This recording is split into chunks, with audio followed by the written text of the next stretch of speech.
Yes, Hardballs. Hardy. Impromptu podcast. Elite. What a surprise what's going on? You had me multiple times. Why you got me in here again? What's going on? Mate, the people Milking me. What's going on? Everyone loves all the Hardballs episodes. You're the hero to many, myself included. Right. Yeah. Just the other day in Vintage Book, someone put up, is Hardy the GOAT? And then you see all the people like, Mike Stewart's the GOAT. And then like everyone chimes in. Everyone's got their different opinions. Yeah. But Hardy the GOAT to many, many. Yeah, 100%. Who's your GOAT, Hardballs? Stewart always comes to mind. Yeah. If we're talking bodyboarding and style, OG. Yeah, Stewart. He's I saw footage. Paulo Barcella, shout out Hamburger's Face, had footage of Stewart at the wave pool, and it's just vintage Stewart. It's like small, tiny waves, but just the way he comes out of his forward spins into them rolls, and I love Stewart. Like Hardy's the GOAT to me, but like you've always got your OG GOAT, the guy that you And you guys as Groms have been watching Stewart just be the absolute king, hey? Yeah, Inspiring you boys. Yeah. Everyone's got that like down the conveyor belt, hey? Exactly, yeah. Do you know what I miss? I can't think of it more. Maybe it's because we get older now, but I've been following heaps like 90s nostalgia Instagram pages, and it comes somehow it must be trending in my algorithm. It's on Twitter all the time and that. There is something so sad about not being able to get like fresh magazines and having to rely on that for your info, eh? Like how good was getting Riptide? I know we've spoken about it before, but there's something, the novelty of that was such an experience, hey? Yeah, totally. Oh, now I'm online. Before you guys were loud as fuck. I just turned your mic up, sorry. I sounded like a little distant mouse. You weren't even here. And then I'm just getting blasted by you guys. Welcome. You're here. I felt intimidating. I was getting nervous. Like, fuck, where am I? I'm on like in another like planet on celluloid or something. It's fucking another dimension. No, He's here. that was my bad. But that was like the Cape, I reckon like the magazines, like you guys must have been when you were coming up as well.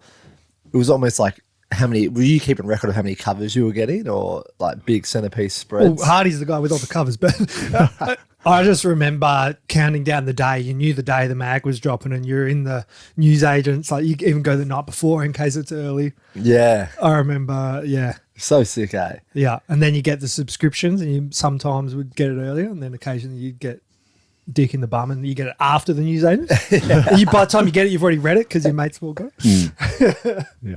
That must have been surreal, hey, when you were like obviously idolising Stewart and stuff, thinking about when you land. What was your first cover? Was it Tahiti? No, it was a Riptide cover doing like a cuddy reverse just on a beachy down home in Margs. Like, I see. Yeah. South Beach Jonesy? Yeah. Is that your first cover? 98. Yeah. Turn and burn. And then it shamed me like 2 issues later because it was just a rank reverse where I tail bogged with legs 11. Yeah. But the cover, it was just a really nice carved shot. My just one leg was coming out of the water, just looked real flowy. Yeah, I was so stoked on it. And then like 2 issues later, there was like a little column and they wrote the chicken or the egg, of about the cover. And so I've got a sequence where I'm doing the real nice turn. Style's looking good coming off the top and then coming down into a tail bog and it's got both legs up in the air and just a complete fail. Do you remember, I've got this vivid memory, we're at Moffat's, I had my projector down there because I used to shoot slide. Jonesy would shoot slide. We'd have slide nights. And I remember us all there watching the slides and everyone cheering like when that shot come up. Yeah, totally. Yeah. I remember the slide night in the front lounge room. Yeah, Moffat's house. Shout out Moffat. Yeah. Sick cunt. So when you got that out, like when you get the cover, do they hit you up for like was it an interview, like a full piece on you to go with it? Or or is it just Jonesy was the big dog photographer as well? Yeah, so he was a big dog photographer. The coolest part about it was they'd often at that stage keep the cover a secret. They would, the photographer, the mag, no one would tell the writer that they were going to be on the cover.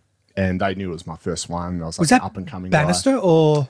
At that stage, I reckon it was Bannister. Yeah. I literally didn't know about it until I saw it maybe in the newsagents. No way. And it's just like, my world just stopped. the fucking world stopped on its axis. And like, I was so, oh my God. That's so good. I don't know why this reminds me. I think I must have just saw it.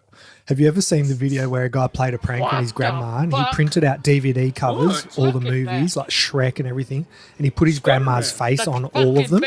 And she's standing there. She doesn't like. She looks like she's not like a full six pack. I don't even know how that saying goes. One beer short of a six pack. But she's like looking at him and she's like, fuck off. And she picks up and it's Shrek, but it's her face. And then she looks down and sees there's a Star Wars cover and it's her. And she's just like melting. It's the funniest thing of it. So good. But I picture those hardballs in the news. I was like, oh. Stitch up. I was always thinking your world stop. You're like, again, have they got my legs 11 here? Or is this just this? I don't know. Do you remember if we looked at the sequence on the slide night or if we just saw that shot? I think we saw it all. Yeah, the sequence. Yeah. And it was a stage where I was just so critical of my writing and just wanted it to look so perfect. And then, have everyone in the room watching the slide night. And look at this sick shot. And then it's like tail bog rank style. I'm just so fucking down on myself. But then, yeah. It's no different. Man, skateboarding, like you watch clips back. I was filming myself the other day trying this new trick, like it's called a ghetto bird. And in the air, I'm like, catch it perfectly coming down, like looks so good, and then I just land on the nose and zing out, like eat shit. But it's the exact same thing. Like you've done 90% right, and then it's just the body movement, and the last 10% wasn't quite there. Yeah, like everything's flawless. Yeah. And it's feels so good, and it's like falls apart. But I don't reckon that takes away, unless it's a competition. Obviously, you got to make it, but. It doesn't really take away from the good shit that was done first. Nah, and if anything, it makes people read the mag, go, fuck. Like, Hardy and stuff do like make mistakes as well. Or, like, it's not perfect, which is like, because you are considered like flawless. People are like, fuck, that's actually kind of nice to see someone not do it perfect. Yeah. No, that's right. Yeah. It brings in. I can do that every day. You made it though, hey? Nah, completely bogged it and just came off the tail. It's kind of crazy how that your first cover, I would just assume that it would have been a box or something, hey? Yeah. You know what I mean? Because there'd be so much footage and photos of you, I would have thought. Did ABB do that invert cover of box? Was that would have been before? No, that was never a cover. That just was the Manta ad. An ABB double spread and a Billabong ad in the photo Was that manual. PJ Highland? Where... Mate, he needs to be questioned why that didn't land on a cover. Unless Wilmot wanted the doish from the advertising and sent it straight to Billabong. Yeah, probably a good point, because the advertisers had a lot of pull. You used to get paid more for an ad than you would a cover. Yeah, that's cover right. was like $500, I think. Or was it $1,000? For the photographer? Yeah. Yeah, maybe like that, I reckon. But then an ad could be double. Yeah, it could have been $2.5. Oh, really? So you wanted to get those? Exactly. But you want the prestige, you're getting the cover. But I always remember that shot of some reason of that one that was running for ages Hub, might have been at Shark Island, where he's pulling up the nose and he's like stalling it. It looks like Island, or I don't know, but he's got his BZ, like the BZ, what was the polyphonic graphics, whatever he had. What was the color graphics? He had that famous one. Yeah. And he's like pulling ups with his Vipers. And I always just remember that sitting. It was a double pager, and I was thinking, is it Sandy Beach or something? No, I can't remember. My brain's not gone back that far. I don't know if it was Ireland or something, maybe, but it's the sickest shot. Or it might have been in Hawaii, but I just remember that just stands out. Like, I was wondering who took that shot. Yeah. Double pager. So those guys were getting paid pretty good. And would you get reruns? No. Like every time it was featured in the mag, did you get reruns? Adverts that people get paid by like a... No, the ads. Or just one and done. They can run it as much as they want. Yeah, you can get a buyout where they pay it and then it's their photo and they can use it however they want. Oh, okay. Or you can just, go double negotiate. Yeah. But it changed so much, the landscape of photography and getting paid and all. Because there was a time where the rates were pretty good, eh? Like, and Billabong were like... Because you were with Billabong for quite a long time, weren't you? Yeah. And there was a time where because they didn't really... How many bodyboarders would they have been sponsoring at the time? You and then Rawlins? The time where they were sponsoring the most, it might have been about 8 of us. Yep. Yeah, and then in the end, it was just me and Rawlins remaining as the pie got smaller and smaller, and we're all walking the plank. Yeah. But at one stage, it was like me, Rawlins, Kingy, Bode, Eppo, Andre. They were the main players, I think, at that stage. Yeah. Who were the faces in the stand-up game around there? Was that Dorian and stuff? Oh, more like probably... it's more like Taj, Parko.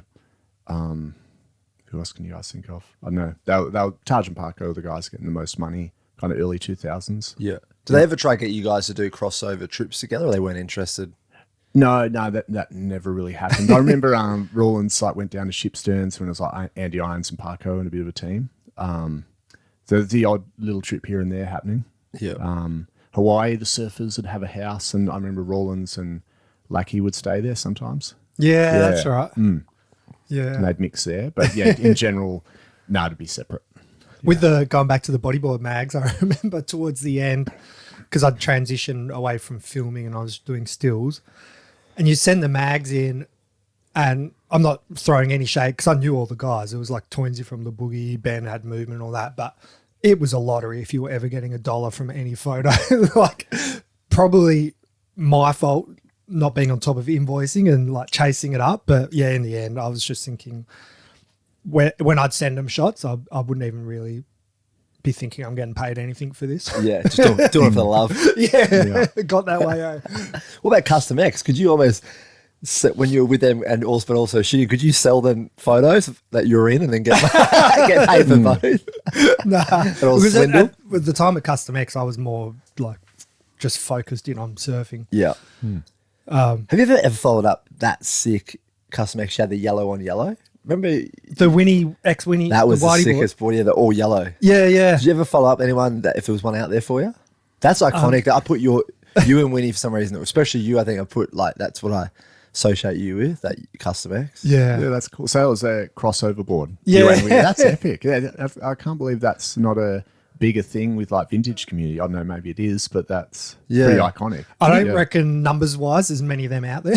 Yeah, did you follow up? Yeah. I can't remember if you chased up or someone gave you a lead on one, or am I tripping? I remember seeing one on Marketplace or something, but it was already sold. Yeah. But I don't some reason have that much of a connection with that board.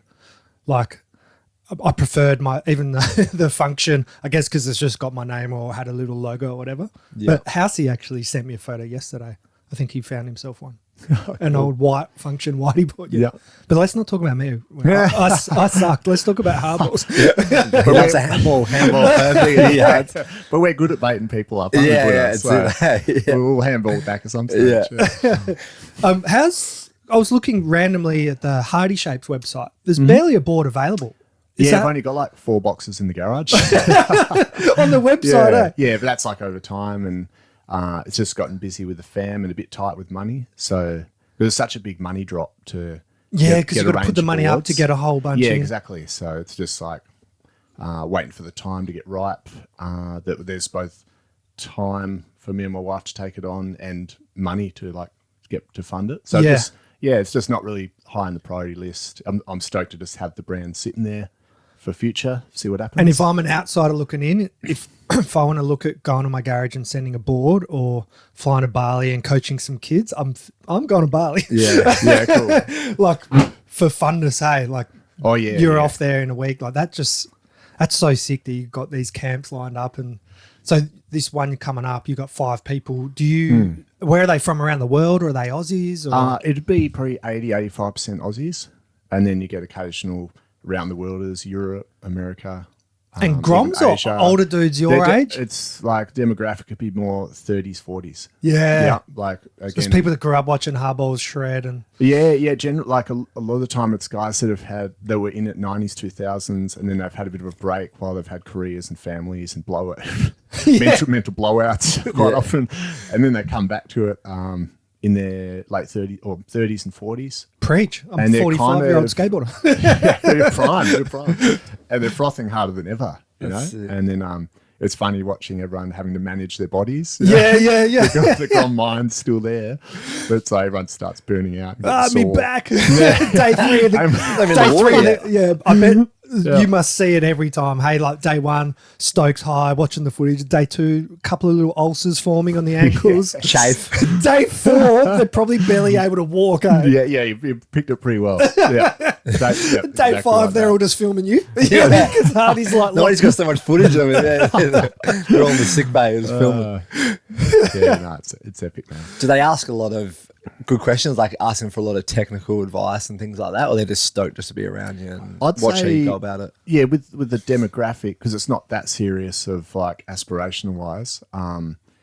It's pretty cruisy on that side as far as talking about technique and really breaking it down and getting real serious. I'd say everyone definitely gets into it, but it's rare that guys will pull me aside and really be wanting to go through things for like 10, 15 minutes in the day after the footage, stuff like that. But I'm always up for it because it's cool. Because I just feel I can watch them and really get a read on where their style's at and how I could help them reach their goals, basically. Yeah, I find that kind of natural and exciting. Yeah. I wonder, do you ever are you learning new techniques still? Like, will you come out of a surf, say you tried a trick and you've worked something out, like, oh, my elbow was here on this, or like, are you still learning or not really? Yeah, 100%. Like over the years doing the coaching, definitely finding new little nuances around. So the physical action's always been the same, but just seeing little things that are a part of what's going on there. Yeah. Give us an example of like the last time. So I had a young guy, Lockie Hearn from WA. Shout out Lockie. Yeah. Is he the owner of a Hardy Tap? Yes, he's the owner of a Hardy Tap. Respect. So he's just like obviously real passionate and high level bodyboarder, really intelligent.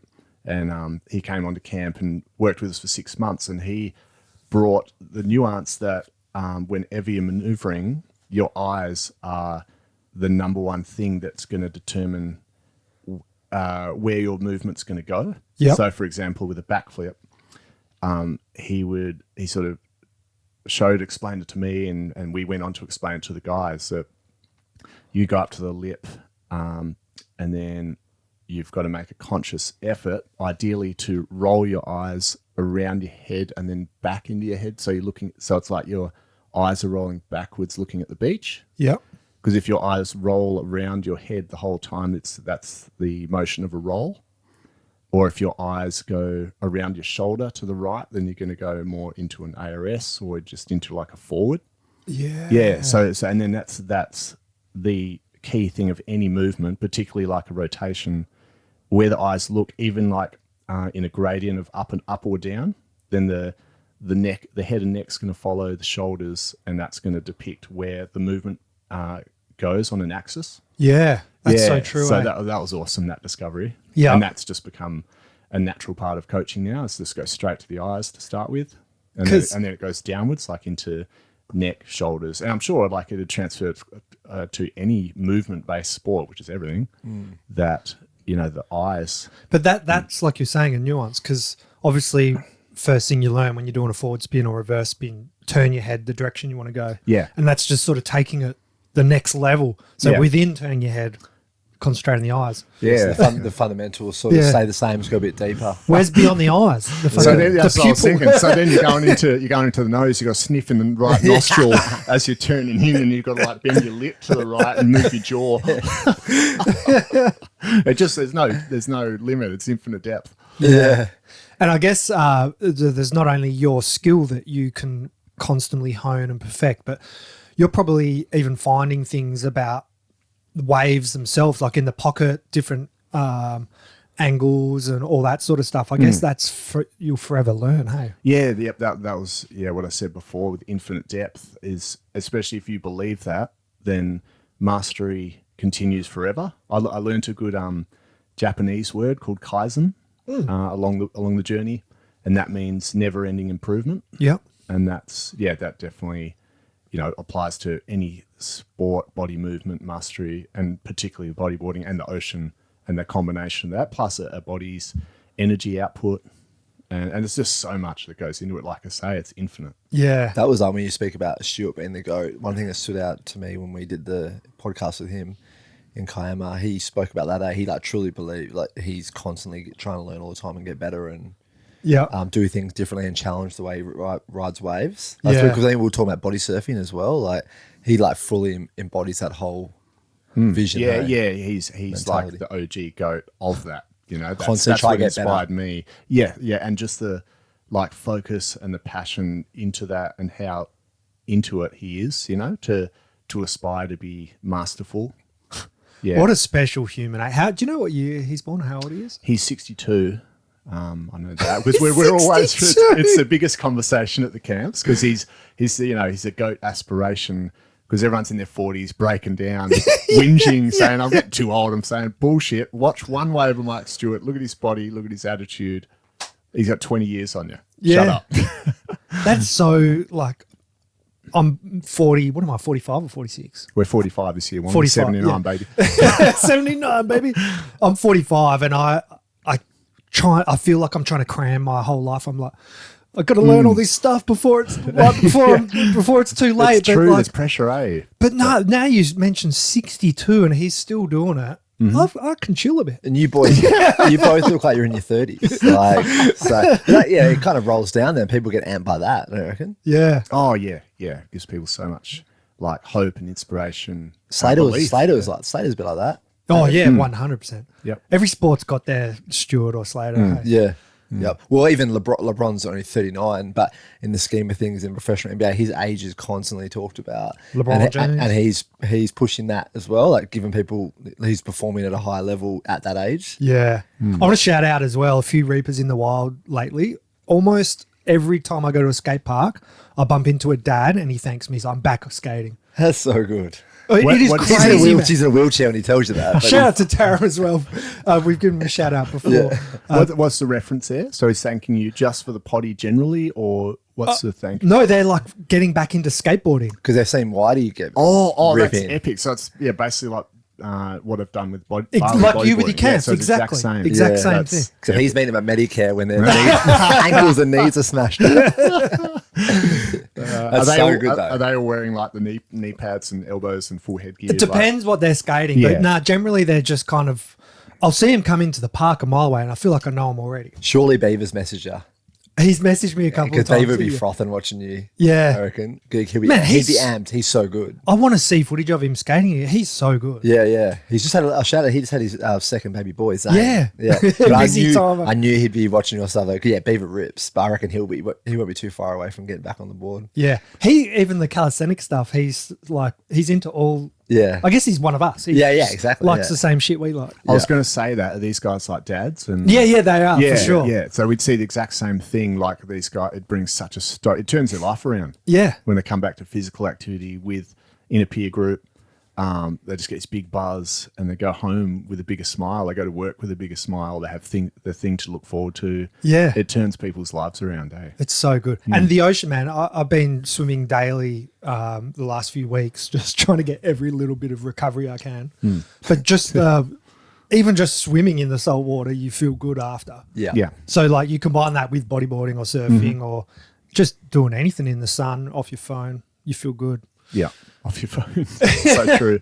Yeah, that's the stuff we've talked about time and time again here, but that's like what we all grew up doing. Like, so as you get older, things you get busier and families and that, so you lose those sort of, some people lose that touch with like their real passions and their hobbies. So like when you get back to tap back into that, it just reignites that stoke. Yeah. Which is so important because it makes you a better person, I reckon, a better dad, a better friend, a Speaking, better brother. How good's this? Chatting to Mitch Johnson the other morning, he was kind of saying, because he's got kids, he's like an awesome dad, but he was like, I don't want my kids to just think I was this good cricketer or whatever. He's like that. He kind of feels like that's all been done. He wants to show them right now that he's a role model. So he's going to try out to be like a fireman or whatever. And I was just thinking, like, think about the accomplishments this man's already done, and he's thinking that he needs to do more currently. But it just shows like how good of a dad and role model he actually is. Yeah, definitely. Yeah. Sounds real positive. Yeah. And he's just a savage. Like when he puts his mind to stuff, he goes all in. Hey, That's the common thing I feel like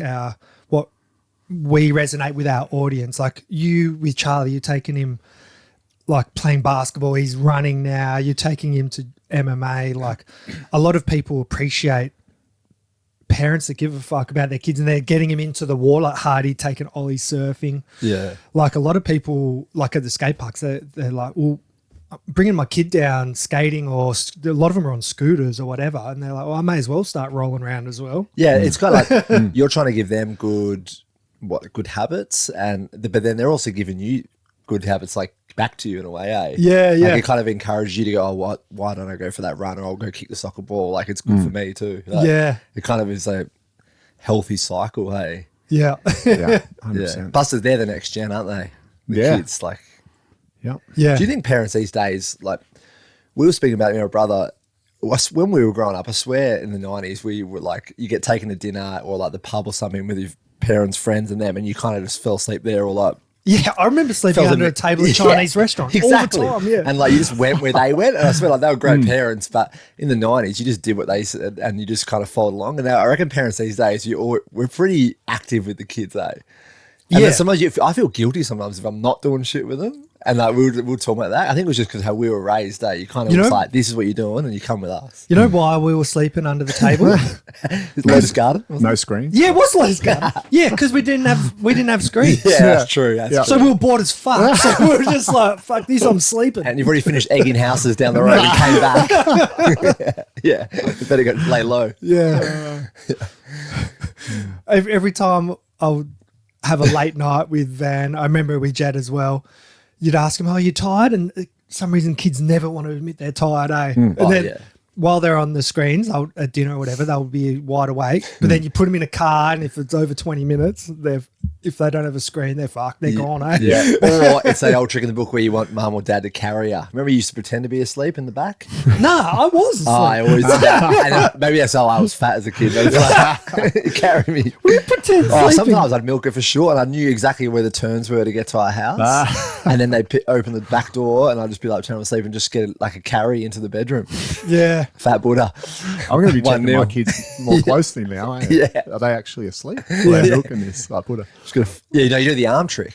If the arm, you say to them, if the arm stays up, they must be asleep, and if they keep up, you're like, you're an idiot. Yeah. You gave yourself up. Have you seen that on social media? No. So many parents do that. It's so funny. They walk up so they can tell the kids actually pretending to be asleep. Yeah. And they go, "Oh, apparently," and they're filming it, they're like, if you lift their arm up, you know they're really asleep if the arm stays in the air. Oh, yeah. So all the kids just leave the arm in the air. So good. Or what about the ones where they'll be holding a baby and they'll walk past like a wall and they'll bang the wall with their hand and then they'll be, oh, and they pretend like the kid hit the wall. And then the kid almost every time starts crying. Oh, right. Oh, no. Like fakes the injury. Really? Like they hit the wall. They kids know when to put the woodworks on, eh? Yeah. Milk it.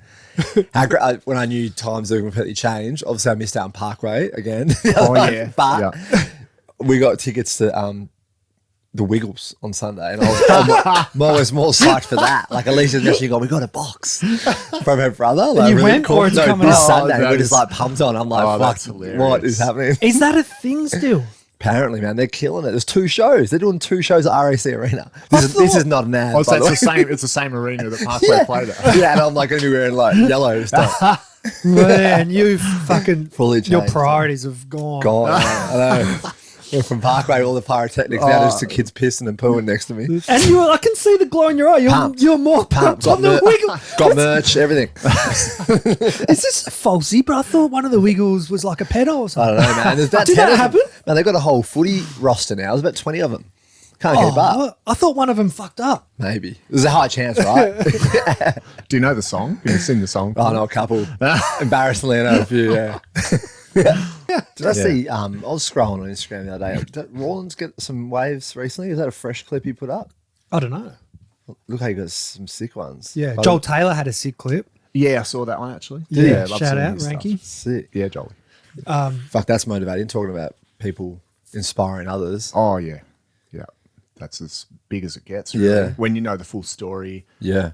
See, I was watching the clip with Brett yesterday where he's catching waves, real far out. They're pretty solid, going for pretty big moves off, pretty powerful waves. And I know he can go bigger too, and I know Jolly's attitude, he will. Yeah.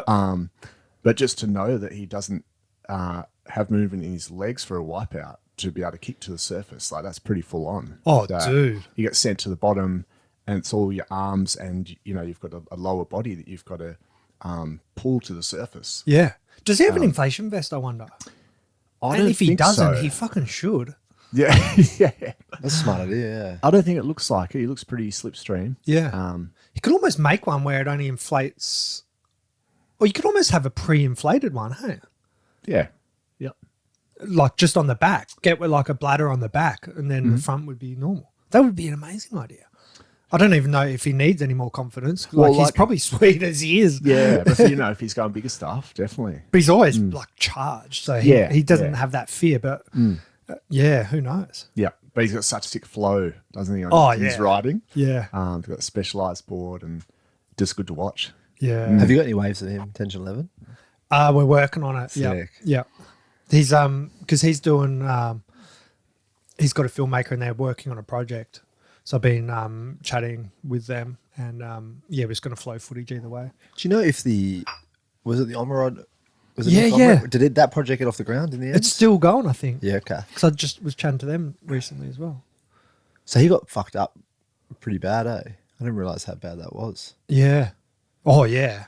Did you hear that pod? I don't know if it was on Brendo's, but he went through the whole story. It was nuts. Yeah. Like getting walked out of doctor surgery with a like full-blown breaking back. Yeah, that's serious. Yeah. The risks, eh? Like you think about it, you always like obviously you assess, but you never like the reality is from surfing most of these waves, like you're literally never far away from real bad Yeah. problems. Yeah. You just hope Yeah. that the dice rolls in your favour. Yeah. Me and Hardy were talking about Eileen's earlier before you got here. Yeah. And I did watch that clip that you brought up the other day of Nate's, and man, Ned got rolled on a pretty big one. Yeah. I'm guessing that's pretty gnarly in there. It's like just literally shin height the whole way. That's fucked That up. whole eh? setup there is nuts. Yeah. Yeah. Hardy had an old school undocumented session at Shock, that Brazil slab. Did ya? Yeah. Back 2011 or something. How was that When experience? the Itchy Scratchy Crocciato Pro was on. That's what we used to call it. And then you just got the little rock bay next to it, which is the size of the right slab down Conto's Way. So it's this tiny little bay, that hectic shallow rock shelf off the point. I just had it like 4 to 6, and it's a pretty legit sick rideable slab, and you can get wedges off the rocks where you could catch the whitewash, like a 2-3 foot whitewash, and backdoor a 6 foot slab like you're at friggin' Mitchell's Wedge down south or something. Like it's You get a full run in. yeah, you could, on the right one, but it'd be pretty nuts if you'd have to really connect it well to not get pitched like some of the surfers we saw on the footage. But then when it's going like 8, 10, 12 foot, that's next level. That's like kind of toe only territory. It's super heavy for when you have it? Yeah, definitely, because it's super deep water off the ledge, because you got these huge rock cliffs that just drop into deep water, and so it just comes out of there into this like abrupt rising shallow rock shelf. So yeah, it's just moving so fast and so thick. You'd enjoy watching Nate Florence's, it was like a tow day, but he tried to paddle. Oh, really? Yeah, and he sat pretty inside, and he got, where you get in them situations where you duck dive and you're just making it every time, but it's sucking you back. Oh shit, yeah. So you yeah. just kind of, he had to, like, I think 4 or 5 in a row duck diving. gnarly. But yeah, you'd probably relate to that pretty good. You've had that a few times. He was like, his house was right above it. Yeah, yeah. Them all the times you paddled out the right, did you have to duck dive many? Yeah, I was thinking of that when you just said that before. I had a situation where I paddled for one and just bailed out at the last second, like threw my board and started swimming off the back to not get sucked over. It would have been like a 10-footer or a bit bigger. And then there was a tow set behind it, and the guys were coming in towing on the skis, and I had to duck dive the tow rope. But I was duck diving, not like through the barrel, but I was far enough under the vert that I had to duck dive to make sure I was safe. Yeah. And I just remember the duck dive feeling like I was like doing a 50-meter duck dive underwater. Yeah, because of how thick it is. Yeah, because it's so thick and wide, and there was like 3 of them. But fuck, it would have been nothing like Ackerman's experience. Yeah. Oh, Just going back to your duck dive, do you have, because I didn't really work this out till, I never really surfed big waves like you, but your angle of your board, are you conscious of like, if say you want to do a 50-meter duck dive, not pointing the nose up and keeping it kind of on that down angle whilst for kicking? Sure. Yeah. So it's a pretty deep duck dive, and then flatten the board lateral to the surface. Yeah. Full chest to the board, head to the board, total arms straight, flatten out, and then lateral body just kicking. Yeah. Yeah, across. Because so many people won't know that, hey? Yeah. You just point the board up. And you point the board up, you've gone over the falls. Like, Yeah, because you don't even think about it in a way. Hey, you don't, yeah. So you actually swim laterally. Yeah. What's it like duck diving waves at those magnitude? Like, your eyes are obviously open and looking. Are you just? Is it just fucking? Are you waiting a little bit? Are you thinking they pull back here? I think it's a total feel thing. So I don't think I had my eyes open. Really, you just got it's feel. more. Yeah, it's more the timing of ducking at the right time. So you imagine it's ducked early and then just bobbed up. Oh, that'd be the Yeah, that's sort of Arse timing. So you're just submerging as the swell's passing over your head. And then like there's so much push and force in the water. Yeah, because you're literally just in water that's just feels heavy and it's pushing hard against you. And so you're kicking hard against that. And the feeling is you're just, kicking hard against the pushing force like a torrent. And then you're not letting go for that uprise until you feel the torrent start to calm. And then you can feel, okay, it's sort of letting me go. So I start to rise, but still kicking because there might be one behind. You're still trying to keep your heart rate down in case. Yeah, that's right. Yeah, you're trying not to panic, get the heart rate up too high because there's potentially 3, 4 behind it, having to do the same, possibly having to sprint when you get up to get to the same position, which I had to do, but not full-blown sprint, but oh fuck, I've got to keep going here. Yeah. And do the same thing. Yeah. But fuck, I couldn't imagine like 15.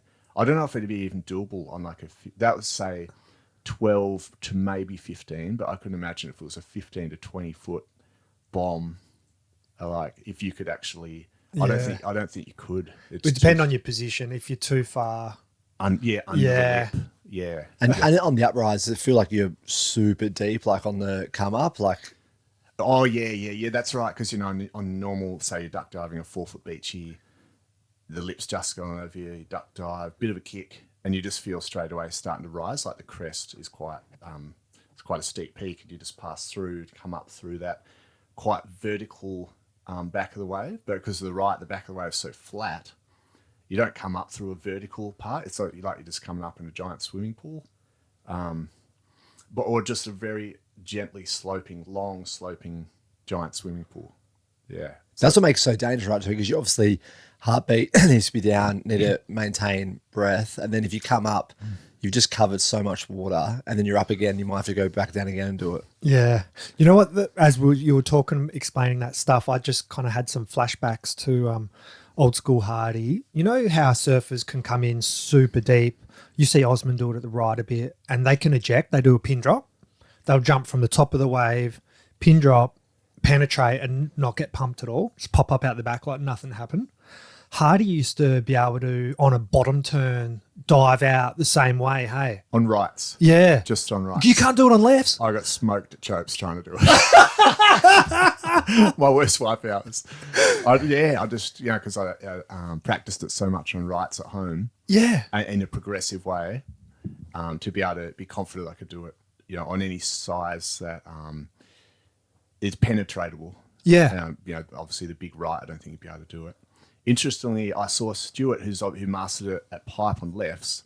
I saw him at Fronton not able to get through on a 10-footer, 12-footer maybe. On a left or a right? A left. So, that's pretty shallow though. Me and Rawlins saw it standing on the rocks. This is a good story, actually. I'll tell it quickly. So it's on the morning day, if anyone's seen it, on the Fronton final day when Pierre and Diego had a ridiculous heat. And Pierre was going for the title that day. It was 10 to 12 foot, just monster Fronton. Yeah. So heavy. Me and Rawlins, because he might have been first heat of the day, I think. Yeah, so we went to paddle out early for his heat because I was caddying for him. And we rock up and Stewart's out there first light, 10 to 12 foot by himself. He's like late 50s. He's got me by himself. No photographers. No one's videoing. He's just out there doing his animal goat thing. Anyway, we're on the rocks, so we've walked down. It's going, how's Stewart out there? What a machine! Just so inspired, just like fucking, we just couldn't believe it. And I think he might have had a smaller one, like a pretty good one, an 8-footer or something. And then as we've got down the bottom of the rocks, he just got his 12-footer, basically backdooring the peak. And me and Rawlins just stopped, just mouths agape, just like, oh! He's taken off, and it was so vert, and then it's just slabbed too hard that he wasn't able to drive hard enough off the bottom to get the speed for the section. And we've just we knew it was such a bad situation. And so he's gone for his textbook, wide leg, drag, stall, bum up, and then eject, head and shoulders down in a big penetrated bailout. But the wave was so thick and the back was so flat. Me and Rawlins just knew, there's no way he's able to get through that. So we're just like, this is our fucking hero. Our childhood hero is just fucking under a guillotine. And we're just on the rocks singing, fuck, we're going to have to save him. And So we watched the whitewash just exploded and just like rolled in over the dry reef. Basically, it was so shallow because the tide was still rising. It wasn't really high enough tide, but he was still out there just trying to fossick out a makeable one.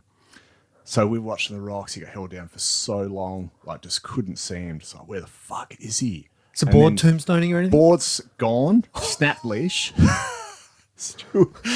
Board's fucking gone into the rocks.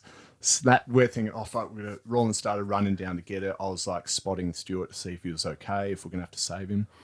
It finally pops up like after a 10-second plus wipeout, which is a long hold down for a wave like that. He's been washed about 200 meters in, and he's been washed about 200 meters in, just in this torrent of current water rushing into the rocks. Rawlins has scampered down, got his board. He's had to scamper back up the rocks because the water just smashes into the rock point when it's massive like that, and then can backwash down and suck you into the ledge. So he's grabbed his board, just got it, ran back up the rocks. Stewart's getting washed over the ledge.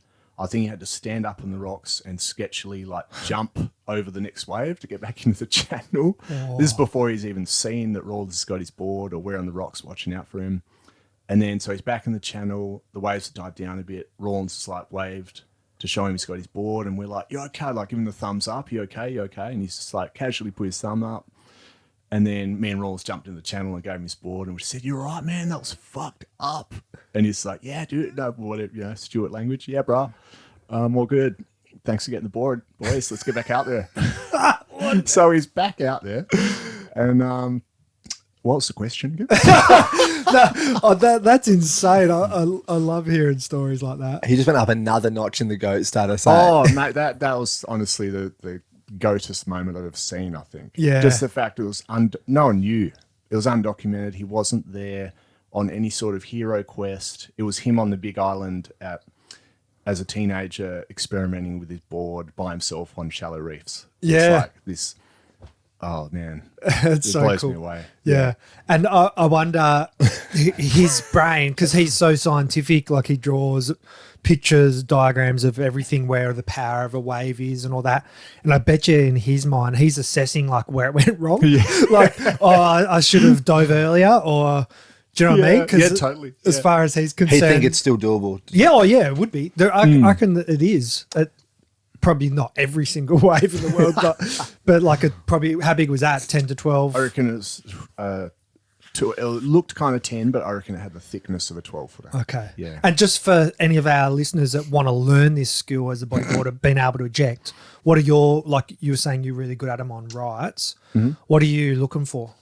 Yeah, we go through it a lot in Bali, watching it on videos. So it's basically like, so if you're going across the wave, like as if you're going for a line for a barrel, you're straightening a little to go towards the beach because you've read that you're going to be too deep. So you're straightening a little towards the beach. You're lifting up off your board with your torso and your arms, and then you're jumping off your board over the inside rail, really strong force with your shoulders and head. Remembering the eyes. Yeah, the eyes are looking down and through the wave. Then the head follows and the shoulders follow. So Tamaga uses an arm. You can lead with an arm, but I know Stewart just goes head and shoulders. That's what I do as well. And so you just go and bring force up and then maximum force down, exploding like into a jiu-jitsu style slam into the wave. And you're sort of following with a bit of a streamline body position to just like follow through the back of the wave. Could I describe it as when you body surf a wave, when you dolphin surf and you go beneath it, and then when you kick out of that, you kind of trying to trail your arm in a line that is total opposite to the direction that the wave's going? Yeah, that'd be perfect practice, hey, I reckon. Doing it body surfing first, because you can do it so easy without a board. Yeah. And then add in a board. Maybe Stewart nailed it. His eyes were looking at you and Rawlins on the rocks. And he just followed suit. I've seen Hardy do that on the peak at Box, like a big, heavy one. And I just remember thinking, you can't pull through there, buddy. So he just pops up sweet. So I remember that was one of the gnarliest ones I had. Yeah, I had a sore neck from that for 2 days. What do you mean? Because it was on one of Ian Stewart's videos where I just fall out of the lip vertically in a free fall and go into the dive position. Like vertically. Yeah, was I out there that day? Yeah, you would have been out there. And it was a really heavy one, so it was like a big was a lot of fall in it. It wasn't like going for the barrel, jump off my board. It's more like free falling on an 8-foot wave. So free falling 15 foot into flat water. So it buckled my neck because I'm not going like straight neck down like a dive off a platform. I'm going slightly crook neck to the side to get that sidewards penetration, body surf penetration to get through the back.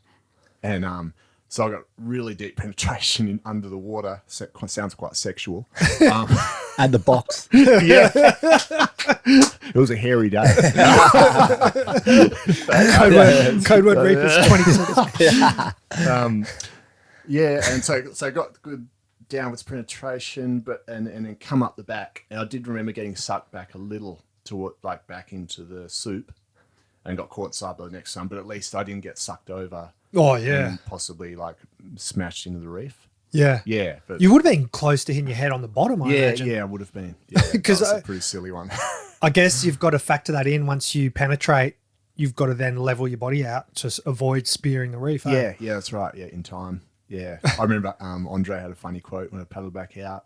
Or he might have said to Jonesy, it's like, oh, Brew, I thought I was going to have to scrape him off the reef. So, and since then, you've done it at box multiple times, I'm sure. Yeah. And it's fully doable. Yeah, at box, because it kind of maxes at 8 foot. You get heaps of speed into it, and it's not too thick of a swell that if with a good technique, you can get through and down and through. Yeah, but fronton on the right, you're talking a whole different ball game. Backdoor, have you had big backdoor days? Yeah, backdoor's similar because it's just that moving tall vertical peak. It's moving fast, but it's not that thick. Yeah. Public service announcement, any 45-year-old listeners that are getting back into bodyboarding, do not go out box and try this. Yeah. Seriously, because you'll go over the falls. This is sponsored by Medicare, this show. No, that's actually a very precise skill. Like the timing involved in that. Oof. Look, tell us what happened at Chopes where it went wrong. And it's all like inspired from watching Stewart at Pipe too. Special note for the GOAT is, seeing him do it, wearing no leash early days, so he kind of had to develop a technique to hold his board. So quite often he'd do it holding his board still. He wouldn't even jump off the board and dive under, which is like my main go-to technique, and a lot of guys is jump off, throw the board and dive under. So back in like the 90s, he'd wear no leash at Pipe, and his go-to technique would be to do the same technique but holding his board. So he's literally doing like a bit of a duck dive through the wave holding his board. That's next level. Next level crazy. That's what he tried to do at Fronton. Oh no, he did bail off his board at Fronton. Yeah. That's when you know he's thinking this is serious shit. And what happened to your Chopes one? So that was a good one. It was about a 8-footer on the west ones where they just wrap really heavily on the reef, and at Chopes on a really west one, it just barrels fast all the way down the reef until it meets a closeout. And so, I was in this 8-foot barrel, and it was wrapping really hard, and then it was just started wrapping so hard, I felt like I was going straight towards the beach, and it kept barreling. I could see it getting faster, and I thought, oh, fuck, this is not good. So I went for my technique of just slightly straight in the barrel, and then went for my dive, and I could just tell my dive, I didn't have the same lift and explosive push down. Yeah. So, this is a bit light. And went for the penetration. I did penetrate a little bit, but just I could feel it wasn't strong enough. And then I just felt the slowest like roller coaster suck over the falls. And if anyone that's ridden a bit bigger surf and knows the feeling of going over the falls, it's a long movement, a long sensation. And don't you reckon in your head you're like, oh fuck this, not this again? Oh yeah, just straight away. Yeah, as you're going over, you're like, oh fuck. Yeah, that you know you've got to get your ass fed to you. Yes. Yeah. The worst feeling. Yeah. Just A, knowing you've cooked it, B, knowing the wipeout's coming up. It's like when you drink too much booze and you like start to feel sick, you're like, oh fuck. It's coming. Unavoidable, hey. I've done it again. What about like massive Mexico on there? You constantly hear about guys that go there and how heavy that is. Have you surfed that pretty big, hey? Yeah. And it works on those beaches, or can they like? Yep, definitely. Those massive ones. They can start getting hard, like I say at Mexico, because it's less of a slab, more of like the same with Pipe, I guess. More of a really fast moving, tall vertical wave where you just go on Mach 10. And it seems like the faster you're going, the harder it is to penetrate. You know, You 'cause skim. you get the skipping effect. So you see some funny ones where guys go to penetrate and they just skip along the water and awkwardly get sucked over and cartwheeled. It happens so much at the right, hey, with everyone with their vests. They just like, if you go over the front, the handlebars, you're just in that skimming action, and then you're just like getting rinsed, eh? Or even toes sometimes if you get stuck in the back, like Yeah. like you have to be super shallow, you just eat shit. What's your favourite bodyboard wave you've ever surfed, like for bodyboarding? Oh, Super Suck comes straight to mind, hey? Yeah. Just, it feels like the barrel there, even though it's not that big, the pace of it and the dimensions of the barrel just fit a bodyboard perfect, I reckon. That's quite square, super clean, and it's like you lean over the front of the board and go as fast as you can go, and that's how fast the barrel's going. Yeah. And through, sometimes it's multiple sections, sometimes it's just one continuous section, and just the colours of it, it's like this tropical colour. It's like the ultimate stimulation experience with the adrenaline of super shallow, you know, pretty gnarly. Was that Riptide Experiment? You scored that? Yep. Yeah, in 2000. Yep. That looked like an all-time trip, eh? Well, did you get hit up much about the Hard Life movie? People, like, I know a lot of people say it's their favourite movie or whatever. Oh, yeah, cool. When's the last time you watched that? Yeah. No, I was thinking of, I watched Tension 1 with Ollie, my son, for the first time last year. That was pretty nostalgic. Does he want a motorbike? So, yeah. He's off to the supermarket with his mates. Let's see. Yeah, no, not for a fair while. I've listened to some of the music off the sections, and that brings feelings back. Yeah. So nostalgic, hey? Some of them. Yeah. But how many years? So that was mainly, well, pretty much all Chris Bryan's footage. Yep. You just took a hot minute to film that, hey? Like quite a few trips. Yeah, over a couple of years. Yeah. Yep. What year did that come out? 01. Was it? Yep. The first one. Yep. I think just after the Tension 1. Yeah, right. Maybe. Yep. For some reason I thought it was way later than that. When was Tension 2 released? 2000 as well, I think. Yeah. Or 2001, around that time. Yep. Yeah. Yep. Yeah, because I remember Wilcox did the editing, hey? Yeah. I did my intro to Tension 2, the Star Wars thing, was with Wilcox. And that was around the time I think he was editing. Yeah. So you are right. Yeah. What's that time, eh? Yep. Such sick video, hey, the level of writing and stuff. You know when you boys would go to like Mitchell's and that around then, was it quite common to get that complete to yourselves at that stage? Oh, yeah. The first few sessions we had there. Whitey was there, before me. Yeah. With Courtney McKay and his dad. His dad would film. What was the track? Was there a track? Was it? I'm assuming it wasn't road. It was gravel. It's just gravel, yeah. Yeah. But you'd never see a soul there. For like a number of years. Yeah. I reckon the first 5 times we surfed it wasn't even proper wedge. It was second wedge.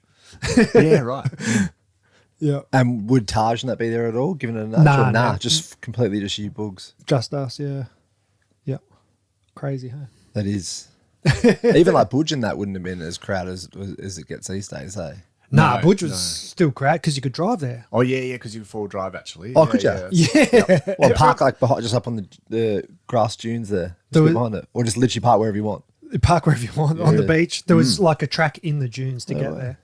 Yeah, that's right. I can't believe it's probably good for crowds or whatever that they blocked it off. But different times, eh? Yeah. Does Gene ever surf still? Yeah, well, he surfs probably more than ever because he's with these girls, Willow and Olive, that are constantly competing, and he travels with them, and so they're constantly surfing, training, videoing. So Gene's in there videoing and surfing as well.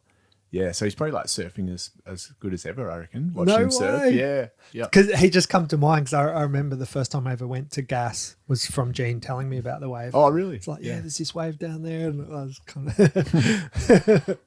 of. And when was the last time he bodyboarded have been? I remember they've got a board of mine, a Hardy Shapes board, and they get it out occasionally. Like the girls will ride it. Yeah. He'll have a go.